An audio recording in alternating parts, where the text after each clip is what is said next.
আজানের সময় 5টি আমল করলে রয়েছে অধিক ফজিলত। 1 নাম্বার, হাদিস শরীফে নবী করিম সাল্লাল্লাহু আলাইহি ওয়াসাল্লাম বলেন, তোমরা যখন আজান শুনতে পাও, মুয়াজ্জিন যা বলবে তোমরাও তা বলো।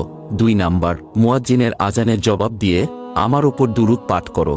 যে ব্যক্তি আমার উপর 10 বার দুরূদ পাঠ করবে তার উপর আল্লাহ তাআলা 10টি রহমত বর্ষণ করবে। দুরূদটি হল সাল্লাল্লাহু আলাইহি ওয়াসাল্লাম। 3 নাম্বার, আজানের শেষে এই কালেমাটি পাঠ করা, আশহাদু আল্লা ইলাহা ইল্লাল্লাহু ওয়াহদাহু লা শারিকা লাহু ওয়া আশহাদু আন্না মুহাম্মাদান আবদুহু ওয়া রাসূলুহু রাদিতু বিল্লাহি রব্বাও ওয়া বিল ইসলামি দীনাও।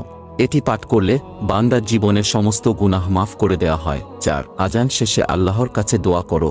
তুমি যা দোয়া করবে তোমার সকল দোয়া কবুল করা হবে। আল্লাহ তাআলা আমাদের সবাইকে আমলটি করার তৌফিক দান করুন, আমিন।